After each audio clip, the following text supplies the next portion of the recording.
அண்ணா சொல்லுண்ணா. குழம்பு வைக்க கடையில போய் கோழி வாங்க போறேன். கோழிலாம் வாங்க வேணாம், விலை அதிகம். கோழி ரெக்கை வச்சிருப்பாங்க, அதை வாங்கிட்டு வா. கோழி ரெக்கை வச்சு என்ன பண்றது? கோழி ரெக்கை வச்சு கோழி குழம்பு வச்சு தரேன்.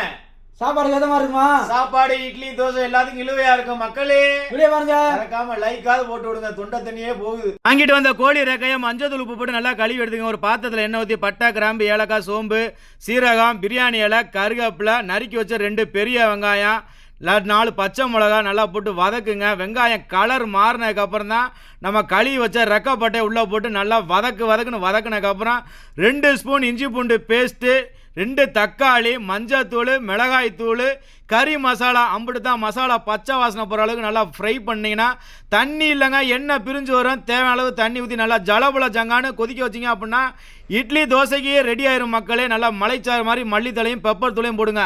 அப்போ தான் மனசு சாந்தி ஆகும். இல்லை அப்படின்னா சாந்தி அடையாது. நல்லா கல் தோசைக்கு வச்சு சாப்பிட்டீங்கன்னா